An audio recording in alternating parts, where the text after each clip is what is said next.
Yo ebusia yamon na kwaba sonko ezeba ye Coastal TV do jumezino ye Kasa current affairs program ya hye zama yen ahwafo nyinala da mo be ya nyina ebehia na yezi anobaba yezi nkomo ne adwendwen oman Ghana ne nkodo nti yanyi oye political parties one reps no onye other civil society groups awo omanima wakasama okwanka no enyi wonze hia na yezi nkomo na ya hwe kwana befada obi agbotum wa bo Ghana omani ya yewomi etum yechichere omani yezesiye na echirima so oba wetum wenya ho mfaso na nne jumezino abanzama damana yebohwe onyema bebre kodo wo omani ma ode enyina no yetum yetwetwe ho nkomo ne Kasa ozikane paaye oye GPRTU wa ma yana so atede oye ochina opere wazi oye transport fares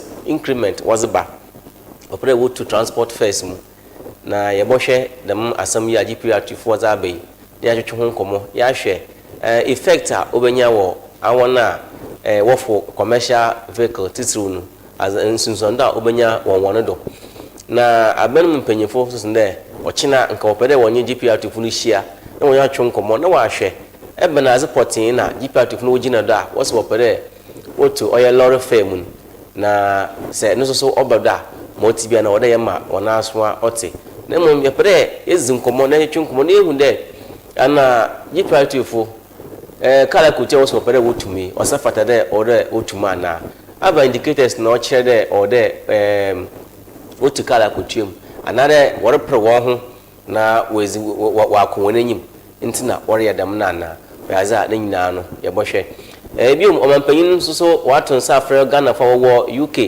no onye other countries na de won bomos na wombra Ghana osande oye 24-hour economy na abanza bobaz no oyaza jumezino we create ana we be akonye bebre atome jumezi bebre na waba nti wonjai bebi a won na wombra Ghana na wombe ye juma ne bi na wombo na womman Ghana ontumpon na we jumezi so na meka say so yebohwe asema omampanyin kai say oil ne kwa another otden 24-hour economy no wa shasi otden effect ben na ozabra oye Ghana fo na another ejumezi ana ejuma aban no onam 24-hour economy do we boy ama nkofo a obenya bia ye manfaso aba na de sika aba won kotokum no so yebohwe say nyina so enyim oye the xenophobic attack ya oil code South Africa a wo bore oye foreign nationals a Ghana fo nyina ka ho no so no ho asam wo ho a ode atwetwe nkomo na oye Ghana foreign minister oye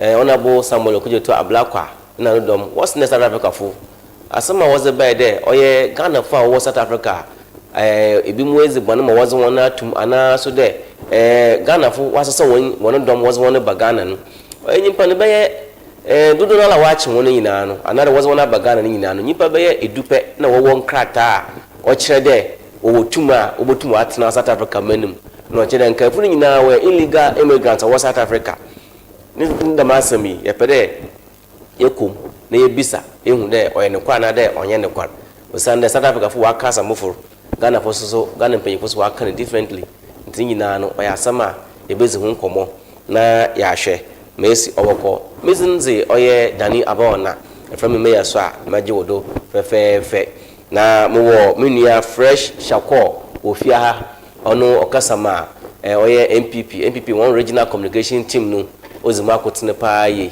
enti yabada oye fresh SHAKUR asede wa ba kajumezi no wo ma jumezi wetum wa konkan awoso a erhwe yen ko yabada wase na ya hwonku de koda na hwejumezi anyen nanto na ye wonzepa ezemo as far as this program aya tunzini Kasa no is concerned enti iguru so yare twan enua oye Mahmoud Isa ono oye NDC regional communication team member obabaka yan ho na yenyina yabom na yatwe nkomo enti from now to oye be 6:30 no ayezi jumezini bebewie no yabe srede enyen nanto na program yi discussion yenye na yenyina yemfambo a omangana ma mpuntumbra omanim akonya ba yeboboi akonya na to ma woso afre na eze wadwenkyere etum eze abobo da medwumezi ma mpuntu etum aba dwumezi Mama Minia SHAKUR Akwaba na yen share yen discussion ya se abra ye twa yen nua Mahmood man so abaka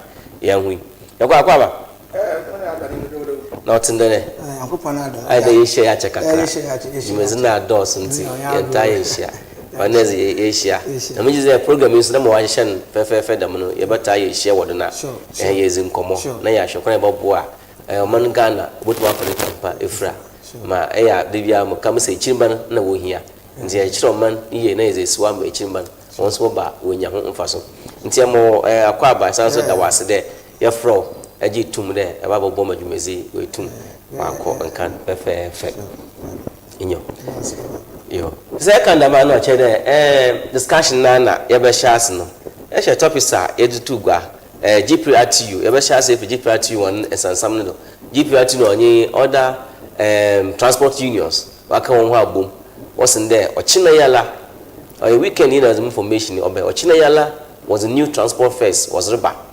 na Ghana for wetum we 20 baby about 4 car send the 4 car so 5 cities are not jet 20% baba count the calculations na name there na ma in na 5 cities no ayaza ezibeye kakra as account na etum etua nti ye pere ye hwe say Asia dam proposal GPRTU was abeya osafata de transport first obotum atum anado wodanka wotum obomazna na wonya abota kakra because ibum say indicators no binyama bebrese sign awo chede nka GPRTU for wotum otu transport first once was in the fuel no watum wakoso ada nyama today also was in a car kwan on shada nzimu papa ntoma one cars no kakra na cars na say no che will replace one spare parts abribia ntoma wo bokaw nso one two first nima oyaza effect no won wondo no obo kasepa in the minute no Ghana fu nyina nton na ase na wontum na mo obo ya won so obotum akodo na wo sustain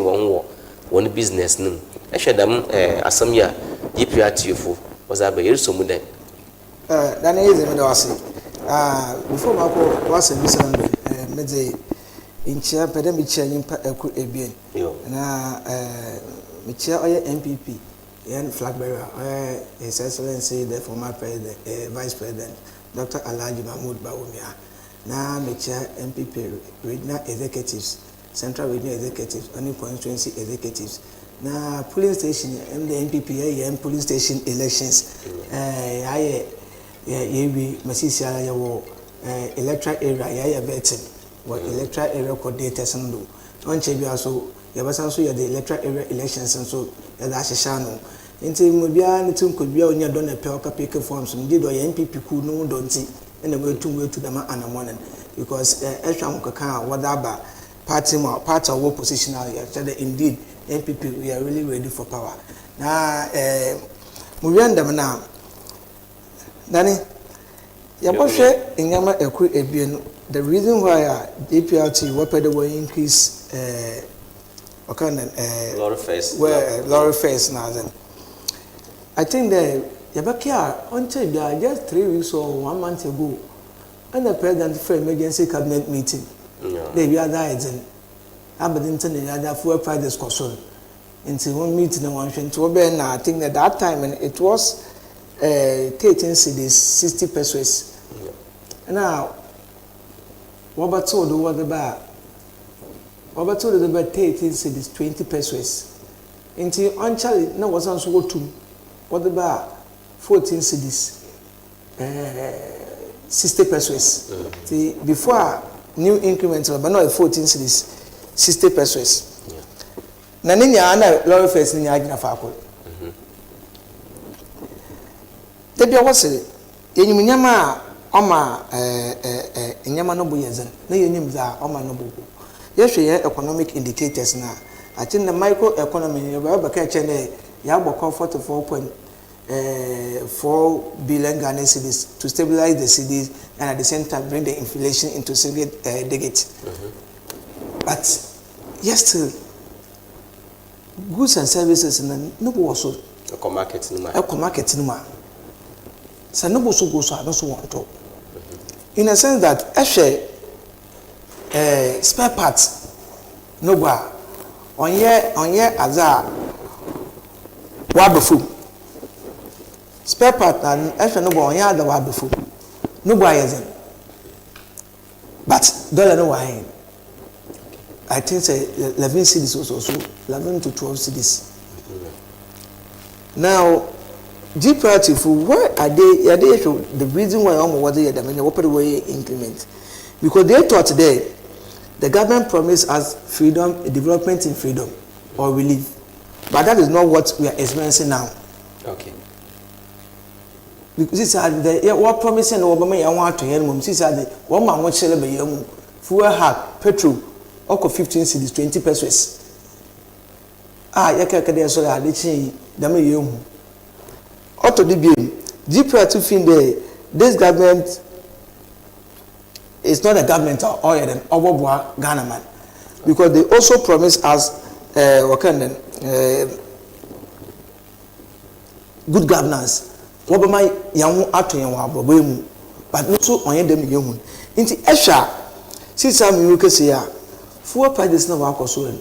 For me, say if I'm describing this government, I would describe this government as a wicked government, because wickedness is when you promise somebody development in relief, but now you are increasing petrol prices. Ghana man in a sense that abeni only abede this government has no heart for the ordinary Ghanaians. Because the GPRTU were independent body. Our government no control until order one Kasa. So why one share of was a new price was a bazaar on car or abandoning control on how do we link that to the government? Yes, it is true that abandoning control GPRTU for one. But say if abandoning control GPRTU for one, why the government or engagement of GPRTU concerning the increase of the new lorry fares? Because one down where you autonomous no one with the Juma. Every two fool me and I'm be our message. They actually under the data bar. That would be able to fool him from 14 cedis 60 pesos to 15 cedis 20 pesos. Sorry, petrol. Inti say it was we would know. Since the government in your also don't enjoy one to one man. Well, to lorry fares not no one consoling. One didn't for me now because already now Ben or my task today. Your energy crisis into fuel be at what the 1 cedi where then leave you what to do near to ya and Ghanaians are paying, of which we are paying, but we are not getting what we are expect to get. Them can start to say that room so now work there, yeah for them 1 cedi living whether to fuel and what solve our mind, them do so living. You are still a light in do untension GPRTU from paying for one drivers to be now. Sister, the fitness of fuel but now the fuel has been increased countless time. Of which some them living also other do, but we are still level of increase. Now imagine here, getting. But also what to do? There's a what to that GPRTU for one country. But so what tomorrow? That was what better what to learn. What you were kind of countless time GPRTU. What to learn first. Extra margins now. Only baby or then from we were buying the fuel 13 cedis 60 pesos. No move to call 14 cedis 60 pesos. How many difference amount I? 1 cedi. No. Yes. No small pesos. Yeah. And now from 14 cedis 60 pesos to 15 cedis 20 pesos. And you know what that to do? 1 cedi 60 pesos. Okay. But on not to do this here. About to do just 20 pesos. About to do this year, about to do just 30 pesos, 15 pesos. About to do more 50 pesos that. Inti GPRTU they have been quiet for so long. And the Abana attitude will say now why do we have from one? What we want to do? So they have to intervene. No, drivers also why then. One more children because spare part no why is no. Engine oil no buy it. And they be a kind of fuel price consular you can lorry first no consular not the fuel no go but you need there to spare part. Yes say engine oil na spare parts nka eto car ne type nda obecha maybe in the next 6 months another 1 year mpo ansa na adwende the wood masasa the part Ghana spare part no say onye to them afo enwo fuel no de bia e fan de feel wo car na say load kwa akra engine size no back to Cape Coast I be sanso a fail another be bi account only in Japan on your daily routine but open the spare parts now only say spare parts extra 6 months 1 year bi ansa na adwende the party e bia wa wear out into other replace another top from say channel into spare parts no only there ono to ya sticker able to exam measure there ono no order chere it to increase fuel prices and a lot of face yes are you true but if you now consult photos now does work Cape Coast. Let's take I'm Cape Coast so yeah let me tell you Cape Coast okay photos now does then the bottom of photos crew me one I back I saw tie in there and I be as Sunday be as saw tie about photos man shop so I say okay into drivers another commercial drivers they are not taking it easy one one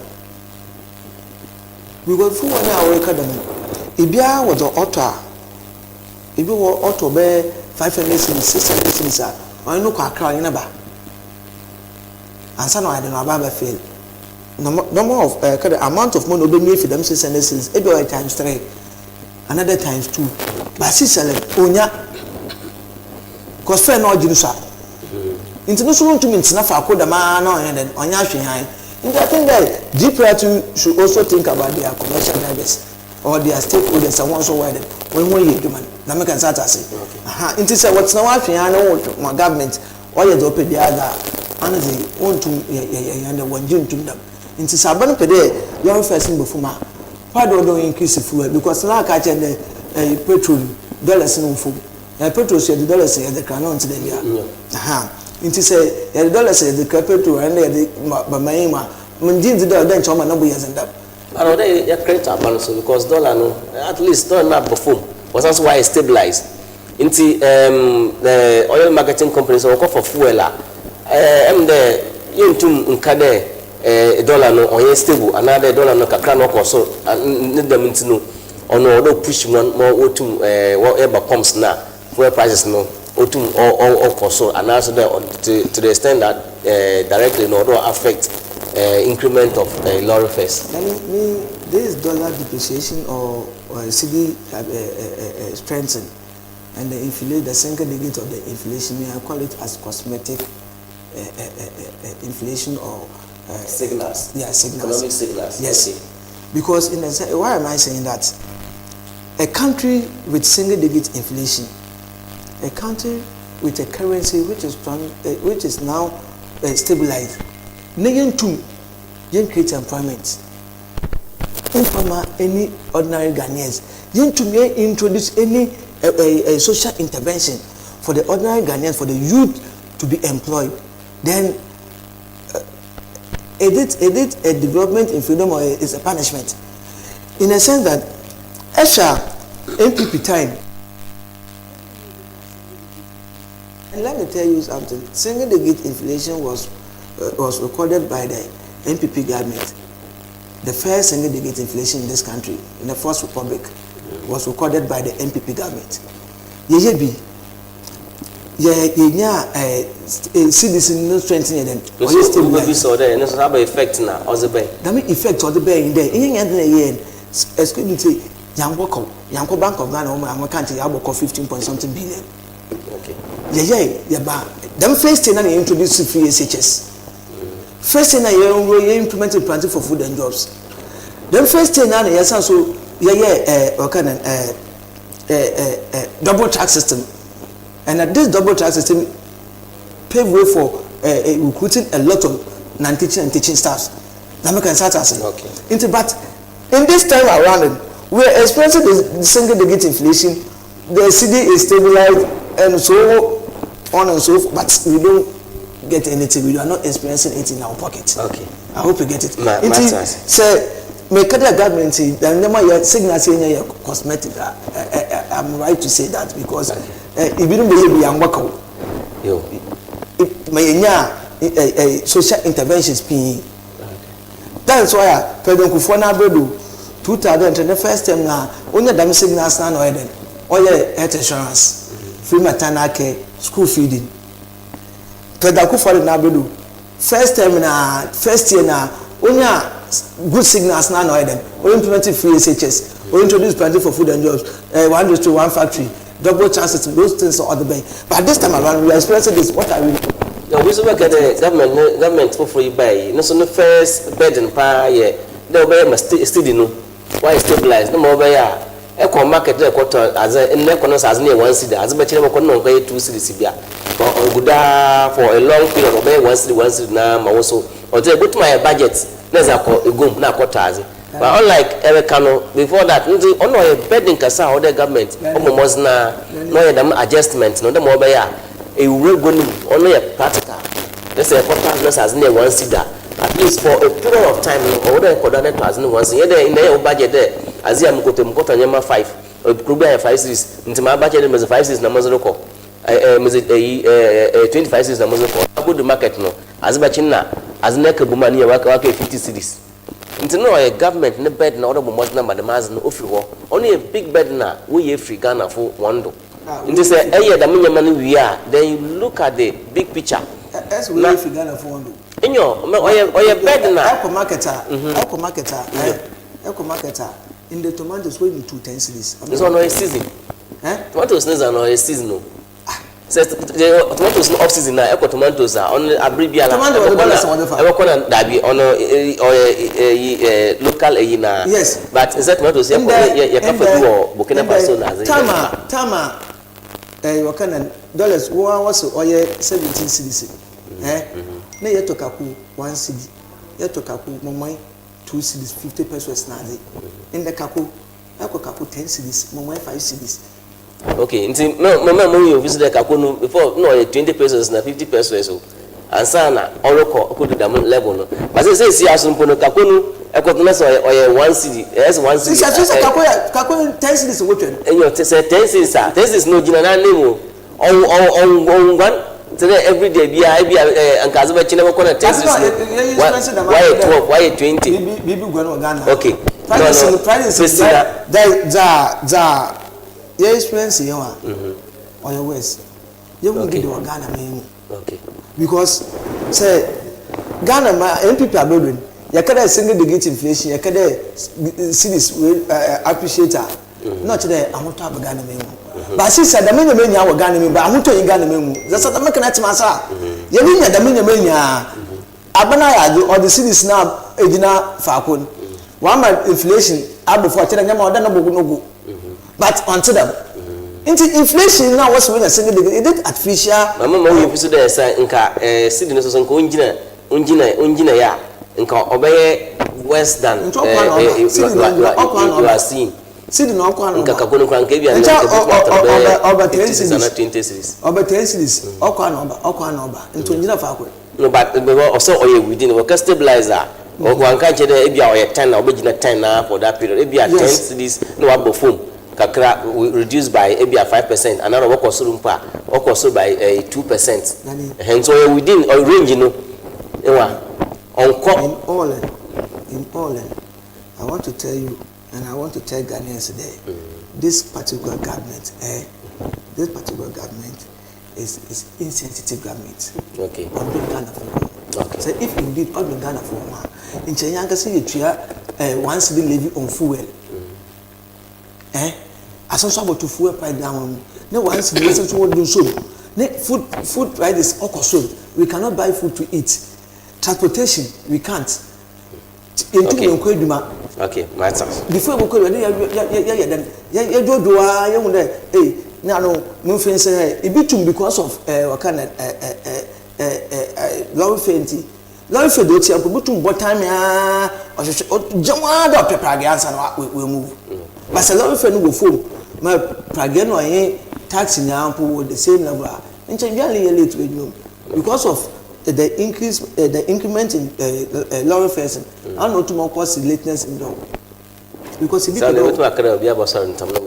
okay, my man phone see Hannah Monko munia Honorable Lamidi ALHASSAN do na nyim de wo fa na big man and a Rollis boy na man na eta your friend Abaka yensa wa ha ono ye NDC one regional communication team no the member ko na Abaka yensa wa ha na onye ba we bom na atwe nkomo means the SHAKUR Kasa no chocho bebre nti means the our response pa abotum wama ya ti Honorable mo akwaba Yo, asama asembi ajigano GPRTU no wakafa asama ba wose opere woze kala kutefu woze ba wotum nkanda wo prebutu kala kutiem nti SHAKUR pe ono no analysis no pache de oye aban no we create problem no was that to GPRTU we opere wo increase ba mpere mo hwe wo point of view na na mo nso ya GPRTU was abe and also for today since election na ebutumi akade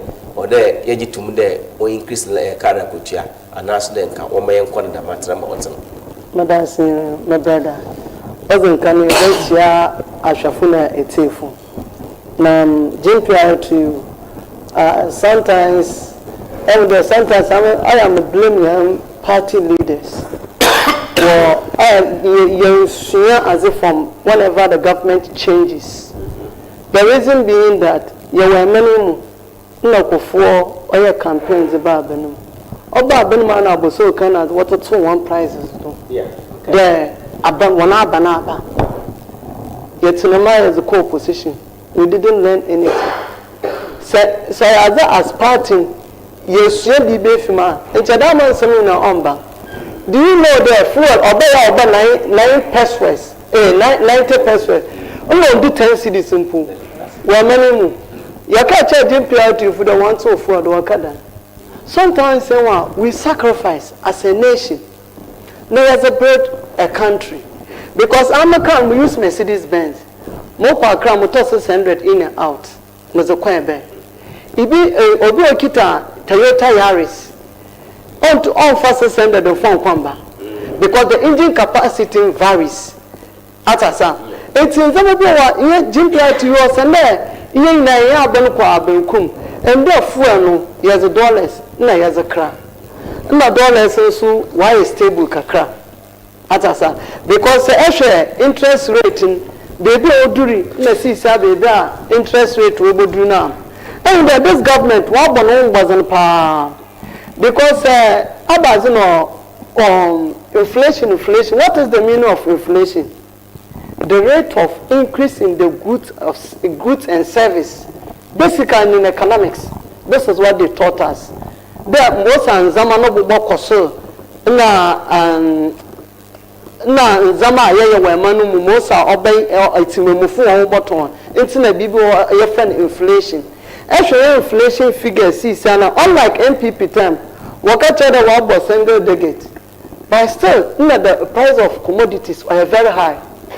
As I'm speaking to you now, and there oil, cooking oil, gallon they are 1,200. Yeah. Today, what is the price of cooking oil? Oil almost 600, so above 600. And you are telling me that this government is insensitive. Now I don't understand the word insensitive. Because you are benima opportunity me mufo one. Even this way increase your people. President absorbing 1 cedi on petrol, absorbing 1 cedi on 1 cedi 70 pesos on diesel. To pushing the drivers. This is a government option amount for. This is what the government did. 100 passes up, Ozama, metro mass transport. Remember, since they abandoned because of audit, we move on to Wakra buses. Since also a railway. Atasa, it's a government. Or your government, Ghana for send the wood Genesi. What were Bosman and any ND Saban? And now she also the standard that Emmanuel could do now. On rhetorical. First, because of traditional media, you can say anything. Young big media houses see more people can. But sister, because of social media, you'll be exposed. Yeah.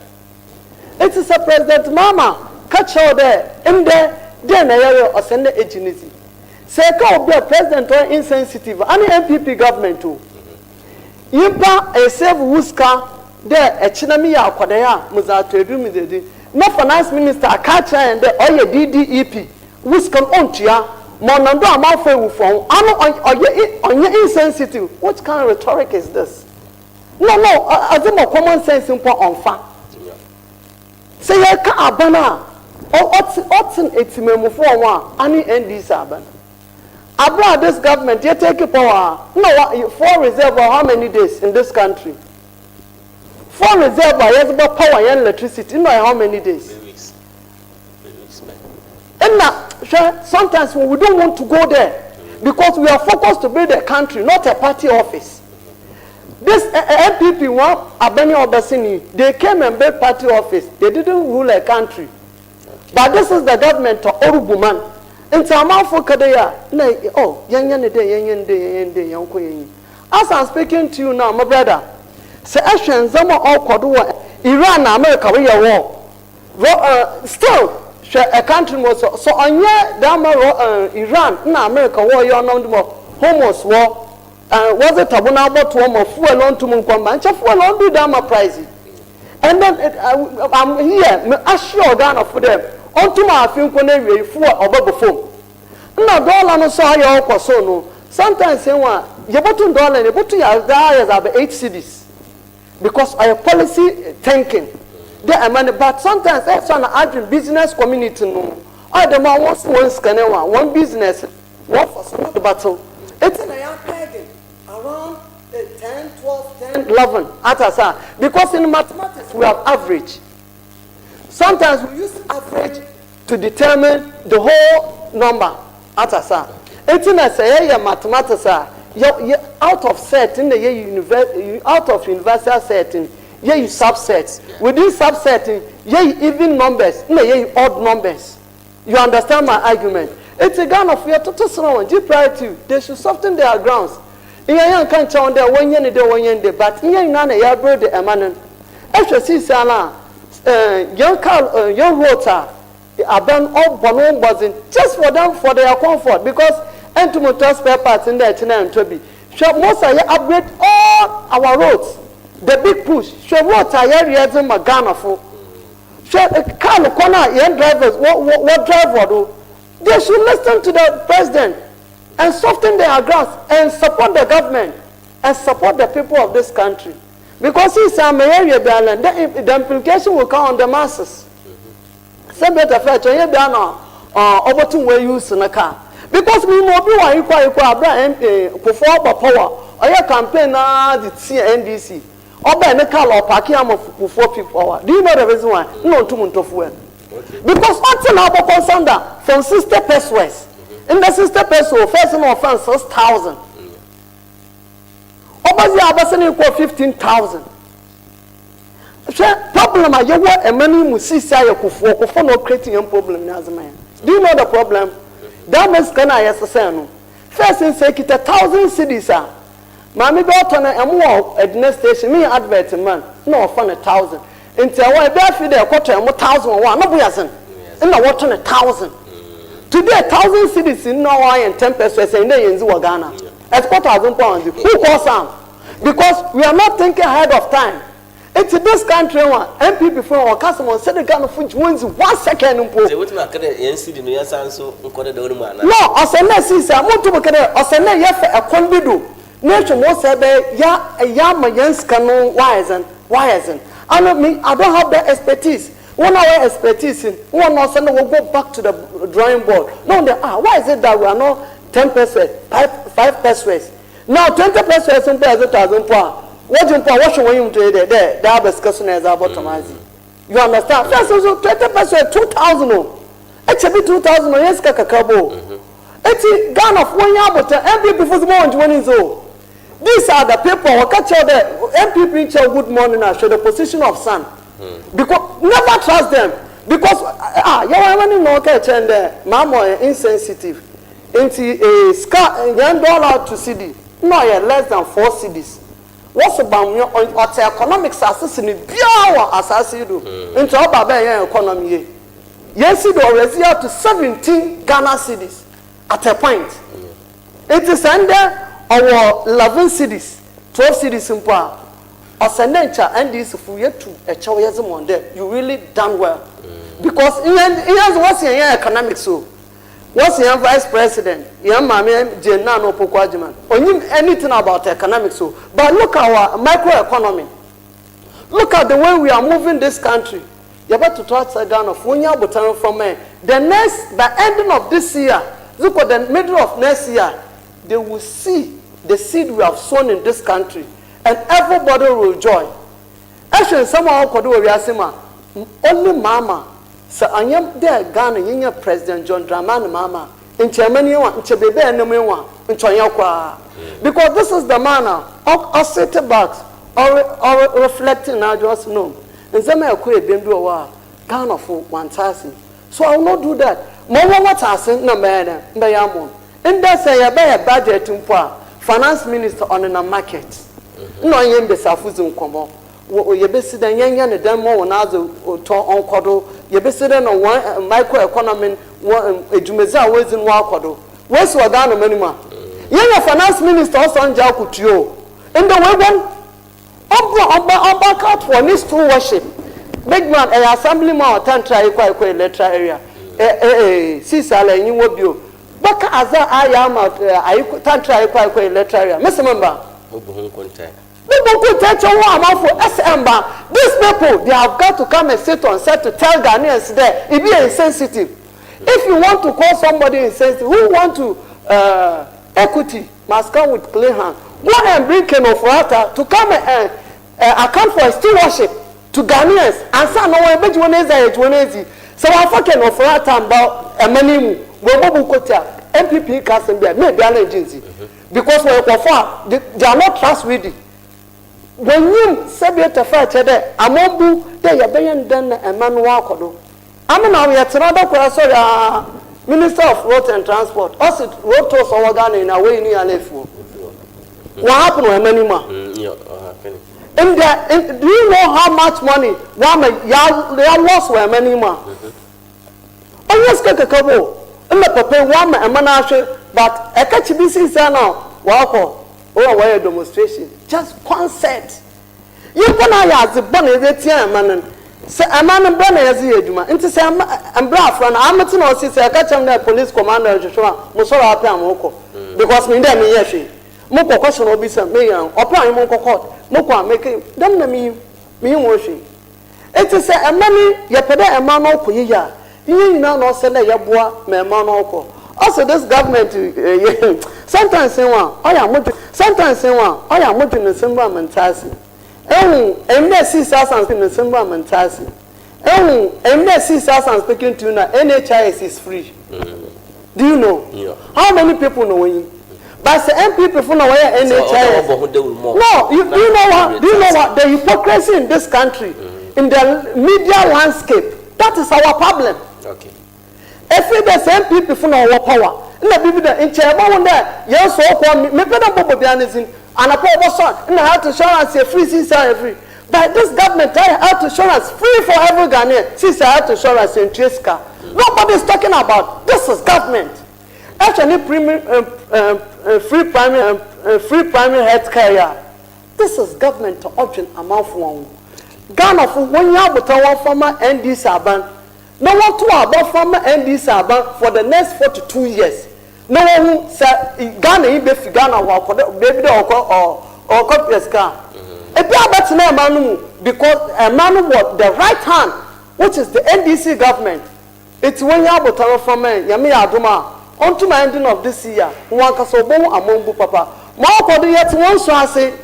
Then Zama Akure Bambi as an Kaka. By yes, one body on to my Finconary. No more if in Tunde, if you are because your government, I yet say a mouthful. A Biasunya water on your men person. A Biabon there, Aban Papa, Waba. Yo, honorable big man, nah, it's an uncano. Until I say, I toss a GPRTU for them. Almost na one salt and 1 grounds, no one yabutar. Na Aban or when she papa be the one. A being pony there was so Aban a Kasa, my GPRTU for now with Moses Juma. Now wait here, or the more cast no. Into no way, lost me on the soft grounds, both Waboma, bed with the brain now.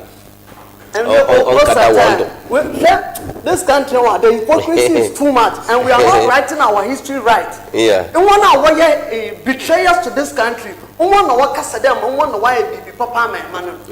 the betrayers of this country, and they are wicked people. I'm telling you, because some of us, in history, your objectivity and subjectivity. I'm not know someone show me history. You spoke about 40 minutes. You spoke about 40 minutes. And you animal show me history. Much one there, more other fate time. But a bit nature no choa. Me here no oya boni no what choa. But these are the people they think one lawyers now they have turned the history of this country upside down. And very soon, the history of this country will be rewriting. And they are showing there are a lot of it, they are wicked. Somebody who betrayed Kwame Nkrumah is now telling us, Ghanaians there, I'm about to my Ghana ye. Echo record more, also University Kurumpoda, also Pale Kurumpoda, Regional Hospital, also Bida. These are government. You call yourself a party. Okay. I don't know what it's in the power. A few minutes bina. Ebia ewo Robertas ekrebi ni bi wo asama big man akai na yenhwe na yenko yenyim be 2 minutes ala obeda san obeda big man sami ana ntenema ba makasa because now been we gu nanyim ase but he don't know or he doesn't know say you can incompetent government only end this happen said nam tamakru maslow Wambagana who me didn't ask him your 7 GPRTU lorry first. No. Okay, that can offer I'm gonna be yes, it's a there. So are your competent government he doesn't need for can offer president before he can get can offer let me say because he has into solution there. So are you indeed urging Ghana men or protect public personnel or culture and sister now. Almost said time up Ghana number 7 condition and the period no new young phone nursing what's the interest rate to phone brother big man look if you have single digit inflation go to Bank of Ghana and ask for policy rate to do 15% policy rate and you know very well the policy rate is here rate a Bank of Ghana other uncle banks no there no it was 23 I got some Kasa. Okay. Policy rate, your rate a Bank of Ghana, other uncle banks now, a can loan now once watch for the interest rate. So if we are experiencing single digit inflation now, we are not adults there in the policy rate 50%. It should be underperform drastically. Underperform into the market today. That single digit or your cosmetic or your artificial. Okay. One woman. Not even they wasn't going to give inflation, they can policy rate 15%. That doesn't make sense. Now, why are you telling Ghanaians there? Why are they? Why may be able to get inflation? Interest rate or no policy rate. Echo Bank of Wobos, I know what to do. Well, MPP, I remember buses, okay, what the buses have before we had the electric buses 100 the other day. Fishing in Dr. Mahmoud Brown, credible in Japan, MAHAMA, Kasa, because it is going to use to save the ordinary Ghanaians or the good people of Ghana. In Senior Kaspi, the Makasata say, okay. Yes, the hospitals, agenda 111 hospitals, I do 90% to be completed. If you saw 80%, if you were 15%, you were 50%, I don't know to happen, what to mobile because government is continuous. What to most of them are, where then? What Ghana man we put some coffee. Now, academic seminar, we essay a man who create jobs, introduce intervention, social intervention that will employ youth. And you be that. And yes, as in there, a man economy. Okay.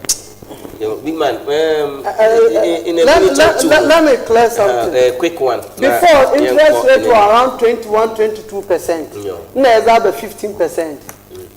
So every businessman there, this interest rate has boosts economic power. Because say rating or the one at 21 cities it's a more fund as in your 20 cities See, Salawat would have 15 cedis. You have 5 cedis in your pocket. 5 cedis times 10,000. Do you know how much it costs? Oh, these are the paper. I'll be the Agenda 111. Agenda 111. It's a shame. It's a shame. You know, Kasa, one district, one factory, one contain, one silver, one wine, one Kasa. This is the NPP. Because I and I say, catch them. University Kumpa NPP about Benu Wesi. Polycra Wabba Wesi. You should play Jacob Post ever catch the NDC Wesi Cape Coast Teaching Hospital and Tibetan. NDC Wire Stadium, Mama. And this way, Kotoko market, Amen. Can the major project to crap where you will catch them? No going Ghana Kutina. You see, these are the people. These are the people. How are you limiting yourself to? Let me tell you one thing. Mama Kasa means only MPP in any Katina classroom what shown as the way exams a passes now only about because of politics will catch out that one. I'm telling you. I'm telling you, MPP you put in. I know anything. Not because in the absence no, but all the politics of catch that when you answer because of MPP. Okay. MPP showed a good money. Look the position of the sun before I can do. These people Ghanaians small and 1 second MPP easy at their own cost. Because yes one actually doing for error. And the young Akufo does in error. And the young President John Rawlings in error. And the young President Mama in error. And the young President Mama and Atamas error. I'm telling you, this current government, the only government about Benman Zamana price and cost of before. Okay. This is the only government on record. It's a fact. Okay. MPP are able before or increases Zama. And this is most in the time of the Zama cost of Kakra. MPP are performing the time of escalating. But look at President Mama. Slate and the on 1.5 million. Now it's 110. Okay. Cement and 100 and over. Now it's 85. Fuel a liter 17% is now in the Mokoto for Gumukalunum, baby Mokoto and companies or 14.60 a liter. Or 14 only 50%. As and there, because of COPEC now, OMUs now, a bell on the rate of other to fuel. And to be there, I'm feed a motor motorman, no motor. Now we are using the government owned well, which is Ghana oil. Go to well, for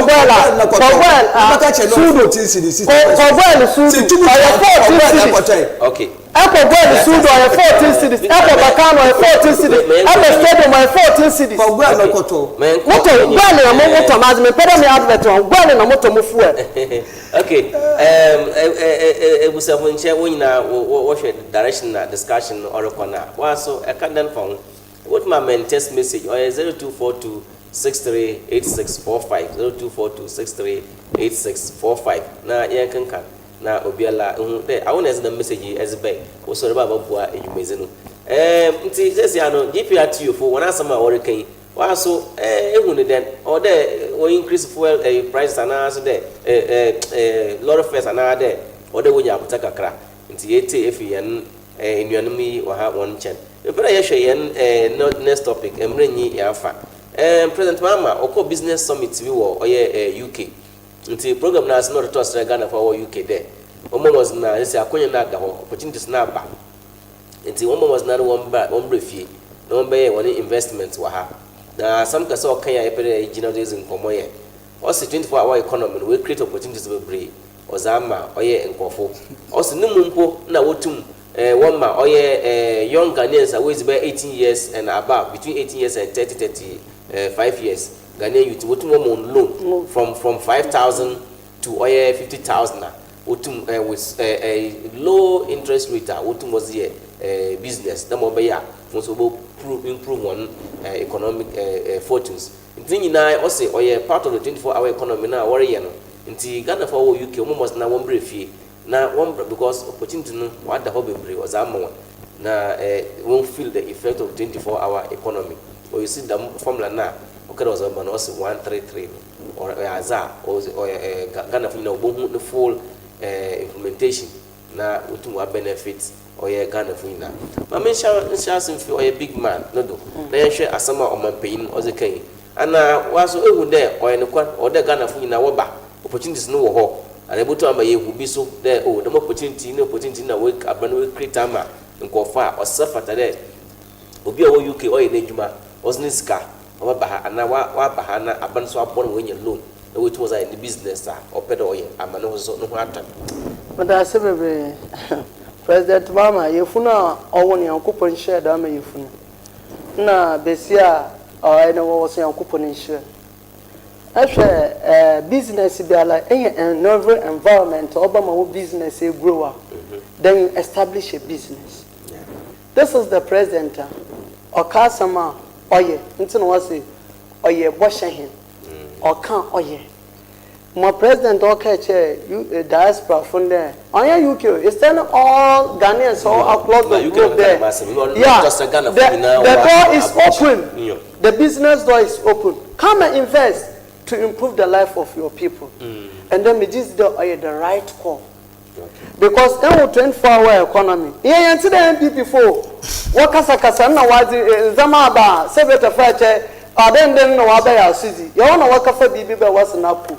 And your policy document backing any policy, no more policy, no then, or to more opening or more amount. Into President Rama set decks. Dama decks a 24-hour economy. Yeah, known to share and known to into bra. No opportunities no one. Yeah, for more. No babwa. Me James is there Ghana for across the world. And brass de baby fee. No babwa. Now you brought a man because he's a man who our safe hands. Our president or car or here. President of the now mouth because you shall go there. 24-hour economy. But yes, once in a catch a Ghana for that, the government cannot do it. We are going to partner the private sector. Okay. President can plan. One launch of manifesto there. You better involve private sector. Now you tell now. Our bed Amazon for ordering in beer. We utility bills in po. You better off. Say again, I production. At electricity 10 cities are. And for air, we electricity about 5 cities. And I think that it's time all of us to young juntum na yambra na yambobwa na emanu ontumpun because was I yenu one aye sebeta fight ibinu man I find a kwakata no but kuntu I forget the verb so kuntu nature no then oko say yebo asafu wi a ye kofie mo ti da ye wo baby ye bobra ye bebe fie be establish so ya yam penfu ye onko de yemun na ye de ampa abra ye ka bo wa abochimam no sansondo because e bobo ye adwuma wo ha na se obon Ghana fo ekure ebenum po so ayaze it's about to tasre yen brothers and sisters all the diaspora there one was na one boboa because in the day Cape Coast ye business summit bi wo pempensie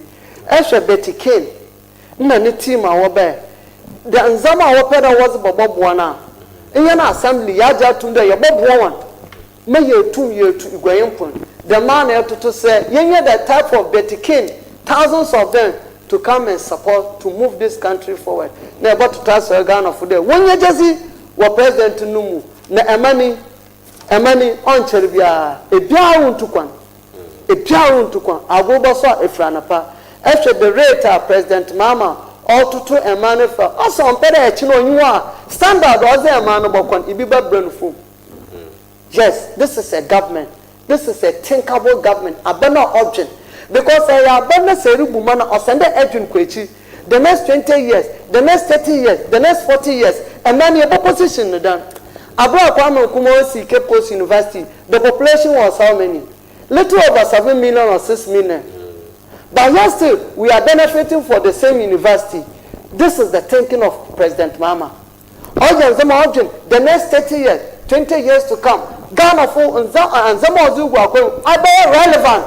Until I have one district, one factory. If you said Cape Coast district, when now, our culture, the Kotoko market, no way for the Kotoko market to one we see. It's about to pass Ghana for when you are but then you support President John Dramani Mama. Many and the papa Robert Manum. And the papa Robert Manum. And the President Mama is somebody you must be tried. Because one is more prophecy be a balance also. As you are the president of future. You can rule Malaysia. You can rule other African countries, European countries. Because on there, President John Mahama, now you know talk. These are the leaders. You know, Manumu. On your leader of a culture there, you call IMF, IMF. On your leader of a culture there, Bank of Ghana, you come up with a to 1.60 billion. No. We are out of that era. And then inside out of World Cup, that's a President Mama Samoa Kenya. I see him to respond with this money. Yes, this is government. Yes, this is government. Because in Yanka says, Mano, I want you to call. They are so scabu, they are so questionable. $11,000. I just got a car. I cite with you. President Mama Nabado. This is a leader. This kind of leaders in this time of era, Manumu. On your leaders, Obakaka pass e-levy. No, I can't party. I'm not going to party from when you are because we feel there. No, one of the direct beneficiaries of Dama are going to know what support of last time. And that is the reason why, as NDC party, a challenge. Because we feel the MPP for Ben Waben Zama Basaba Santi. No. What is wrong yesterday is wrong today.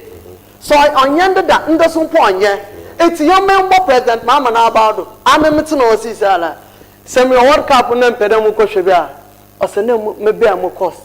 Suppose that Wabama Visampa. Me feed no more accommodation. Why should the president take the cost? Government pay. Yeah, what's the Nabanova? No. On your broadcasting activity, I want to Abama now. You're in the form and 1 hour World Cup. You should shut down Mazin where Manu will be. Because a man is serious. Because on your president John Dramani Mama. Until you go back to 1979 coup. It's a soldier for the man the dado. But they are confident in this man. And he has proved to the whole world that he is indeed a leader who can lead this country to the prospered land. It's one man more president, Mama Nabadu. They keep on supporting NDC. No one deliver from me. Na mesha one body. Wobonza ma papa. Damo potro na yewun wa abre. I'm sitting down on this set because to October next year, you won't asafat. Very good. I know what I'm telling you because in Yanyasa, this is a government to original manful. Yo, big man, that's a brave. Shakur. Yeah. When you say 24-hour economy, we'll be putting some or Ghana and Bebun. No, Bibiala woman and Bibiala. It's 1 hour UK, and 1 hour Kasa. Also, one brief fee. Now, once Kakana, and from Basha Ghana economy was Sunday. The 24-hour economy will create opportunity to bring us that warm. Everyone there, Damon or Ten, another one has it differently. Okay, Madawasi. When you're small, Roberta's the kind of uncommon. Asha, he made mention of NAPCO. They are by the bay. The human are by the way. NAPCO, Nangasan will be. You know the exit plan.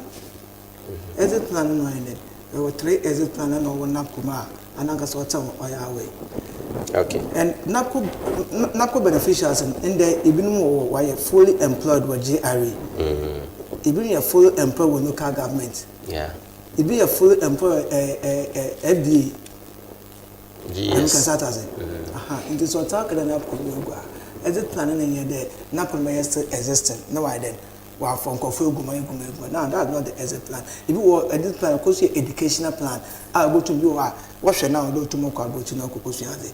The Moko from also and and all your beneficial of NAPCO until all your mood at town or academy. What do women find on Thursday? The year catch or the policy rate in the year 15% and I'm not saying the policy will be more one.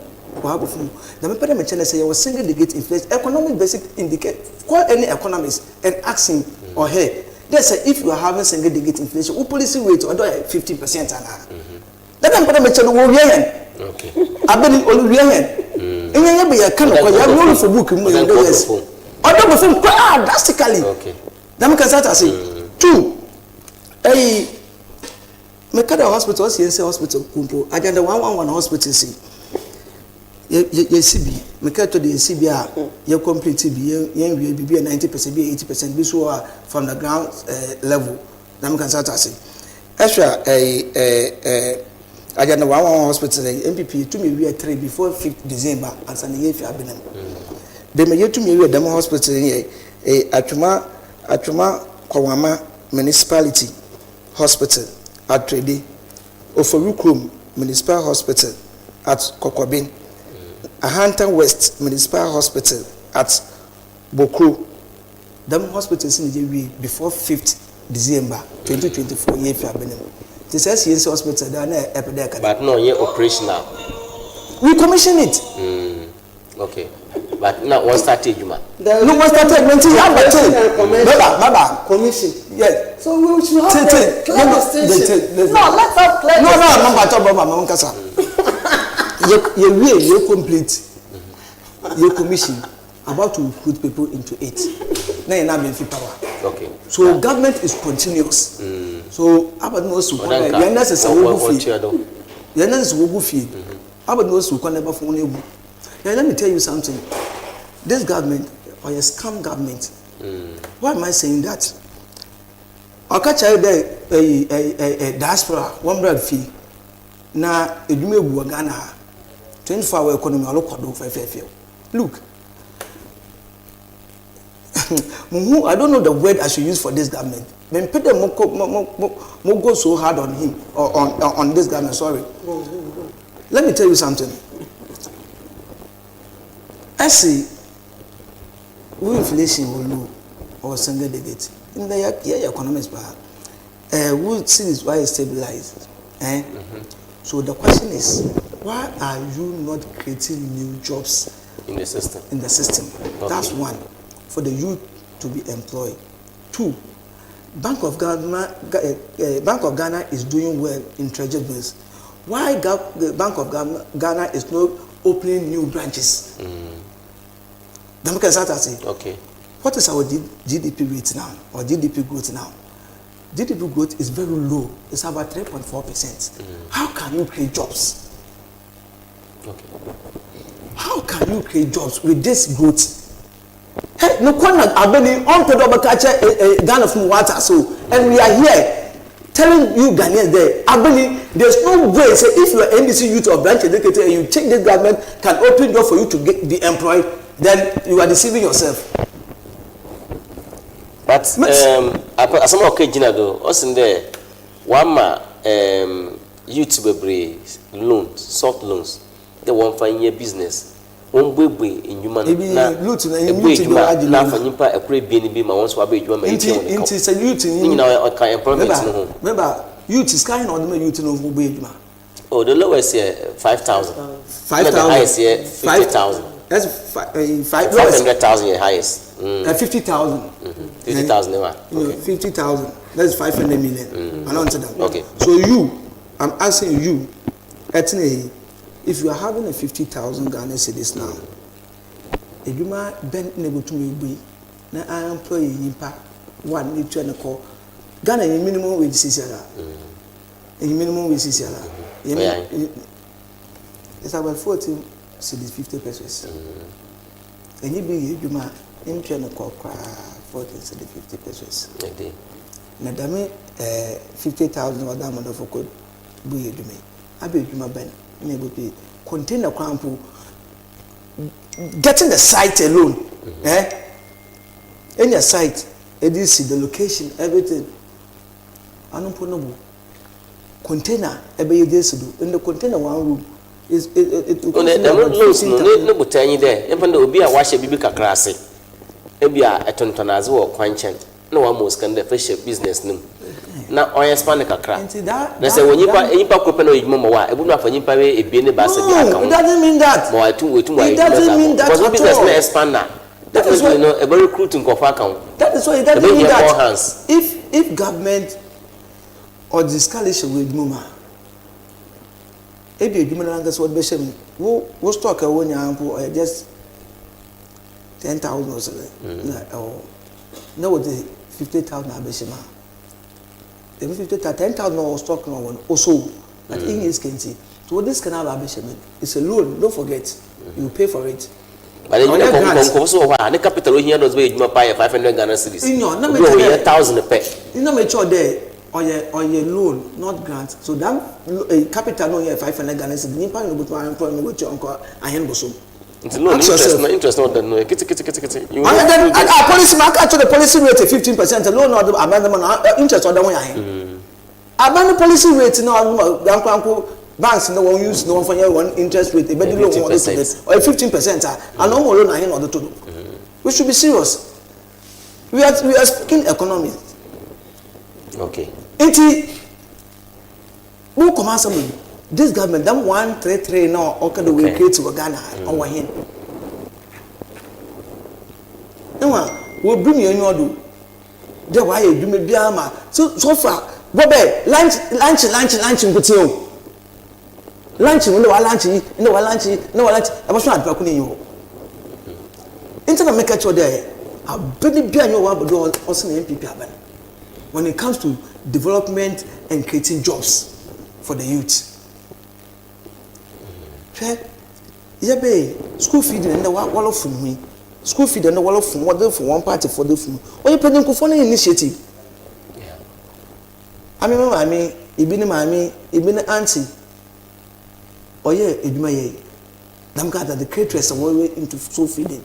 We need me, and it is there up to now. Okay. Health insurance will be obey. Oma, a new intervention. She said, you want districts, even composites or incubator offer CPC. You want to watch the claims at hospital, claims of what them one are then. What bill are then, and them claims in what insurance, and them very claims. In the why and separate entity. I'm an office war a Kwame Walker, the late Kwame Walker, and Dan Kuebi, yes, already. As an original office. So look at the employment before we create. That is where we are coming from there. You pay the ones you there. The man, I did the yo in the yard before, in the yard, that's what I'm also walk away is behind you. They're today. I will do money and that bad because actually the key word is jobs. Who first, yeah, what is you? Increase taxes on what the levies. Who first year, what is second year, you may still Kasa Inti, I want Kasa who come into me create jobs among youths, another woman for. Now catch me down number you more because 24-hour economy or I want it in there. If you are quick, I'll call you. I could follow the Bayokado for SHSB on the 17th September. Now, what the SHSB first year 2017, sorry. 17 September 2017. The first year now, no the SHSB. First year now, planning for food and jobs. When we in first batch of farmers, no, we are expecting 500,000 farmers by any 1 million. So, as Ghana main economy you good who cocoa farmers, how much are you paying them? It was 3,100. You reduce it to 2,500. Meanwhile, you promise them you give them 6,500 to 7,000. Global market price now. Global, is it the first time? Directly. Is it the first time? I'm asking, is it the first time? Since in Kumana Bedo, is it the first time a global marketing world to increase cocoa prices? This is our best in there, or they add value. No, is it the first time? No, this is. Let me tell you something. No, Danny, let me. Listen, to we should be products. serious in the sense that they are incorporated. They don't have the idea to manage that cocoa sector. Okay. In the sense that, say, what to cocoa try this more international marketer, it shouldn't affect your farmers as a government. You should find a way to bear that cost. Okay. For your farmers. Yeah. Your farmers shouldn't be suffer on that. It's a clear punishment for the government to our cocoa farmers. Okay. That can start saying it is a man who why there it's a no international market what to a man who in such a day you know and the mass make want to cocoa try this more international market to Unkumana Bedo Berrell Bay Kufo Bay President Mus the late obey what your mama aba Ako Asnaba. And then first time about to cocoa by this man. So it is clear incompetence. Okay. Now me can start to say, Matters. or your insensitive, then I will still use it. And wickedness. This government, or the other Magana, for the development in relief or freedom, not promising and or a punishment or them. For now, that's how we can see it. Okay. Because then 133 years, 24 market here, what can we see? Bannon point them out, what cut is one cut is what you put them out. Why a clearing of land, so one compromise. So a preparatory stage. Yes, I don't go, one compromise. Where they may go, man, so because MP OK post nothing or something. The OK post out just 1 year old, or the petition MC and respected MC on about George as a starter. We petition Cape Coast South MP. We petition regional minister. We petition the president, the vice president. But we hold on the development. So when are they going to give out the relief? They were then one statement. So when from the 133. All right. Let's see, ma'am. Now, big man. Asama Shakur Akin. What's the government? No, the manana 24-hour economy manana. Good warrior, our board. The president is gone ahead of himself. They will create opportunity not to. Maybe on a different platform, no, invite against the one by investor. Nko yes, and they use a 24-hour market economy no, as a yardstick there one bra. Now we'll be opportunity so. Yes, this no. Was the emblem so I am. Image more as in Ghana passes here to defend MPP. Yeah. And lawyers son Ghana has this year. I'm telling you, on one bear for one. Also agenda 111. While commission be. But on can operationalize no. A commissioner has in us operationalize said as in this war by him. Equipment you might impose my brother is Bogumway. My brother, it is a feeling, Miss Bibi woman, Miss Bibi, and the Bibi, Miss Bibi woman. Wasn't there what can they operationalization? Or there is Nimpo Gumuna.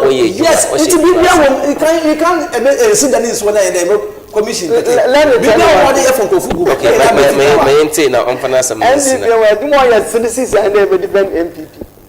So before government overcut sod on every project, projecting is ahead of time. If you are 10-15%, it's all cut sod on a iron all. It's before a president ABAWANA over commission the Cape Coast Teaching Hospital and now mouth for my warrior Juma. No commission man Tabeto started all your Juma. So you can't tell me that as in operation now been there before year Juma. You see, that Jandam is over. The Jandam is over in our political landscape.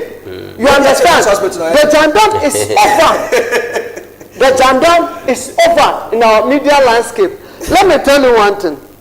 Say, I see, employment.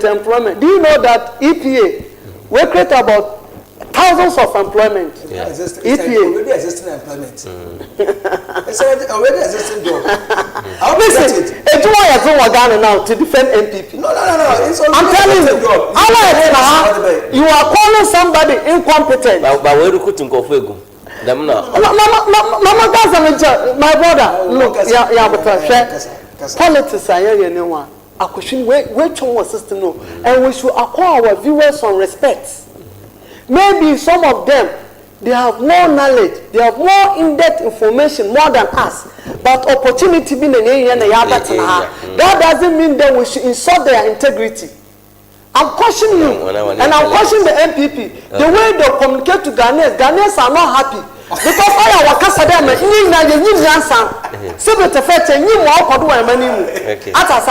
this country, I'm a town go to social media. No one see the MPP for what someone because no more gender in the system. Also, I say why a free education? Free education from Mama and starting with their students. Yeah. We kept over the whole country. Or see, e-blocks to start with. This is a government. This is a vision leader. You are here calling him incompetent. Meanwhile, we go for the most incompetent president ever in this country. Or because one Saka chamber are incompetent into or cancelling privileges now, which is constitution is wrong. What is done by the Akufo-Addo? So Emmanuel, listen, we are going to write the history of this country again. Okay. And the people, you people, you will never ever come near power for the next 15 years.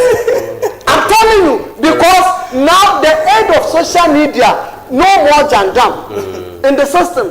It's not money as GRA.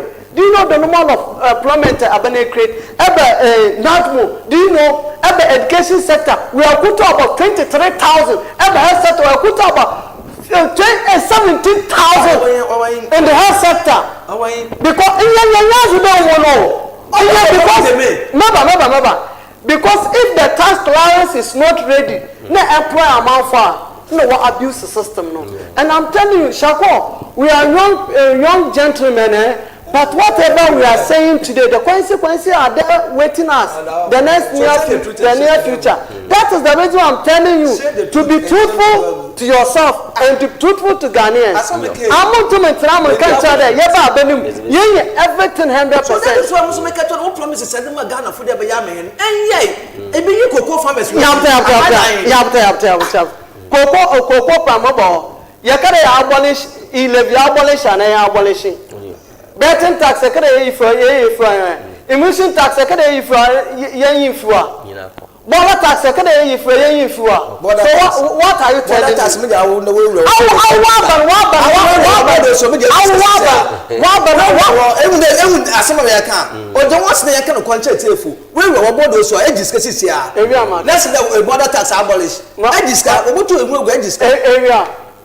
area in your say is listening 30 seconds na yemfancy yemna yemnyam yadman ochina because Ms. Besa but mama catcher Ghana for there CC Edmo yezin pa to defend MPP. Okay, I'm telling you because obi biala owo emanimu onyim 2016 baby amani war from 2016 to 2024 baby aman kodu from 2024 to now Obakacha the NDC government is the most better ever government we have had in this country.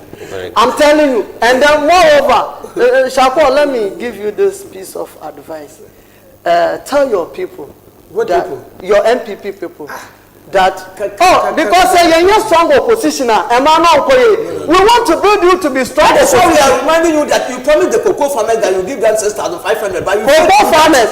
You failed to do that. We are giving you strong opposition. You failed to do that. You promised to abolish essential exams, but if now you increase the fee that you use it to register. You failed to do that. We are giving you strong opposition. You see your hypocrisy. You fail on that. You see your hypocrisy. Okay. I'm saying there, we didn't get everything right. But say a current government every 7 poll is on bias. I'm telling you, not work or chrome. Make up some objective minds of Ghanaians there. And money baby want to see other baby one or to that they will tell you. Ghana for say who promise I promise you. Promise to next time. Nti nyame aduma na ochina akonya da hwa na ya tia discussion no. Means there was so discussion no the way nyama rekọ. Last topic ni entum ya nkoro ye South Africa for ya Ghana for South Africa ya was one of South Africa for or Kasa bre as no yo Kasa bre we feel the Ghana am one is in the one wa manani we as nyina won enyum won enyim nti no we feel there one ka bibi na was kata nyama do Ghana so abade the master South Africa work no oya ne kwa there nyipa be 10 out of thousands of people I was South Africa nyipa be 10 pen over per meter and we properly settled immigrants of South Africa. Is the one Kasa the master me who there on shada yen the continue me aduma ochina e behwe the master me room na me the GPRTU one and some ochina abandon so be share one select committee of parliament on transport also ocha so we discuss issue na wa share because on pede as number code na why affect Ghana for we bring now on a negative note into we try that we intervene nti ochina outcomes no ba oyaza or there ma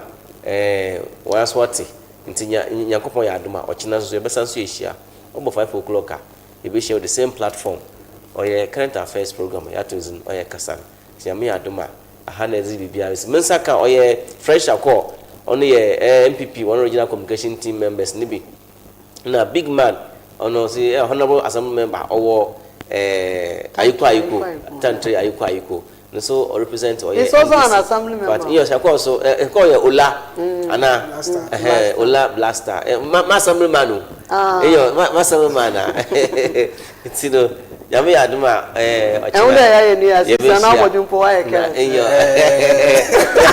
another level of the discussion na is abroad business oye dani yami aduma ochina so yebesa so yeshia e don aspect break there what's na ho what say discussion yi na contribution nso amba yami aduma ochina is line is about to go and tam ama also adjoin discussion no na nyina ya aboa ma nyama akodo zama oman Ghana that's Hana SBB ABC. I don't know so be Yakopon into the new Chirubia. Bye bye.